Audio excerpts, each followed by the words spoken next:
Good afternoon, everybody. Cup final day is finally here. It is the 2020 FA Cup final day, and it's coming up later on this evening in the early hours of Sunday morning for us here in Australia. 2:30 kickoff in the morning, 5:30 UK time. It's a game that I can't wait for. I'm really excited for it, but it's definitely got a big different feel to it this year than what it has in previous years.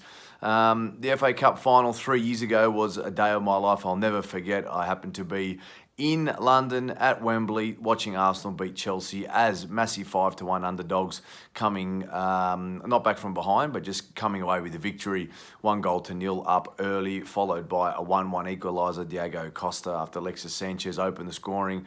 And then of course it was Aaron Ramsey with what was one of the jostles of my life, the celebrations of my life, the FA Cup final, Arsenal winning 2-1 at Wembley, sun-drenched afternoon, 26 degrees. I'll never forget it. Here we are 3 years on, and it's not 3 years to the day on, it is 3 years and sort of 3 months on from that beautiful day in late May 2017. It is August, it'll be stinking hot, you'd hope, but who knows, with England it might be not so hot after all. But it's a big game, the FA Cup final, of course.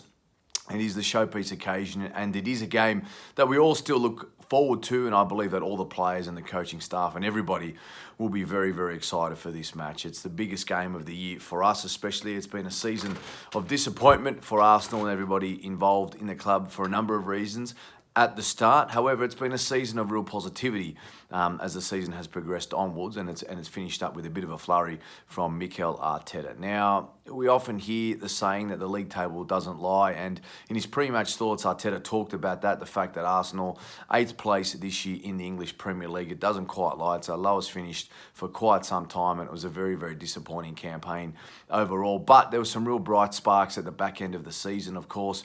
Manchester City, beating them in the FA Cup semi-final was a huge day for us, as well as beating the champions at the time. And they weren't champions elect, they were the champions at the time, Liverpool, 2-1 as well. So some fantastic results for us. It showed us that we can come away with the big victories in the big games, but that's been bookended by some real disappointing results.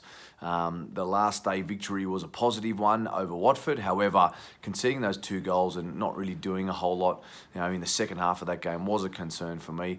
But we push ahead now, and the FA Cup final is here. So let's talk about the game. First and foremost for us, reading Mikel Arteta's comments and watching his pre-match interviews, he seems very, very to the point. He seems confident without sort of giving away too much. So overall, that's a big positive for me. It sounds like he's ready in his own mind. He's got the club ready. And everyone's in a very positive position ahead of the game. Injury-wise, we look pretty good as well, despite the long-term absentees like Martinelli, Pablo Mari, Callum Chambers, guys like that. Everyone looks like they're pretty well okay. Hector Bellerin rested last week. Looks like he might be back in the fold. The big disappointment for me is Skodran Mustafi missing out with his hamstring injury. Now, it so turned out that he had to have a little bit of a procedure on that. Sounds like it must have been maybe a grade 2 or even a grade 3 perhaps. But regardless, a big miss for us. He's been a real shining light in the back end of the season. So injury-wise, positive news. I'm not sure what that means for us if he goes. It looks like he'll probably revert back to a back three, a 3-4-3, or even that sort of 3-5-2, depending how many he has in the midfield. But he'll have a front three, you would expect. So either it's 4 across the midfield or the sort of the 2 sweepers that sit back. We'll have to see what he plays with that. But interesting nonetheless to see what Mikel Arteta goes with. David Luiz should be in the heart of defence, you'd expect. Now, the talk has been that maybe Tierney will play in the back three, in the left side of a back three. I mean, I think Kolasinac, despite that one error he made a few weeks back, when he misplaced the ball to David Luiz and was pounced upon, I don't think he's been too bad, to be completely honest. So, for my mind, I'd probably play Kolasinac there if he's fine. Socrates seemingly falling out of favour with Mikel Arteta. I'm not sure why. I've never, deemed him to be too bad of a player. I've always thought that he's played pretty well for us. So, because of that, I think it's a situation where there's going to be a little bit of mix and match. Maitland-Niles has looked good to me. If he needs to play as a sort of stand-in left wing back, right wing back, wherever he needs to be, I think he'll be fine. You'd You'd be looking to play Hector Bellerin, though, at right wing back, Rob Holding, David Luiz, you'd expect, and then maybe Tierney left wing back and Kolasinac in that back three. Xhaka and Ceballos should play in the midfield. Don't see too many surprises coming there.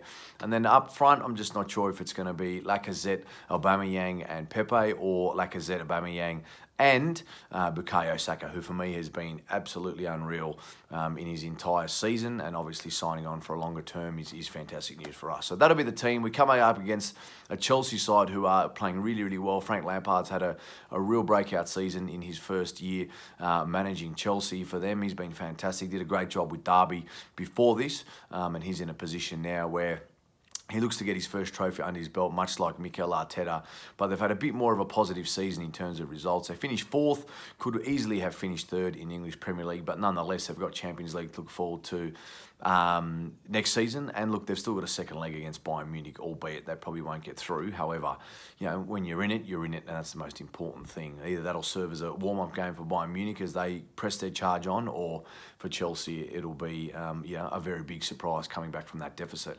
So coming up against them, I think Pulisic is a real danger man for them. He's shown that he can be a fantastic player, much like Eden Hazard, and potentially outperforming him as time goes on. He looks a brilliant player. Outside of that, we need to watch Jorginho. Kante is a bit of a doubt with an injury, a bit of a thigh strain apparently. So let's see what happens with him and whether or not he plays. Outside of that, guys like Marcos Alonso, a bit of a plague for us as he has been over recent years. We need to make sure we watch him. And then up front, Olivier Giroud, he's the man with a plan when it comes to the FA Cup. He's gunning for his 5th title in the competition. He's been very good for Chelsea since he moved there a couple of years back, and he's also won a Europa League title there as well. So he's the cup man.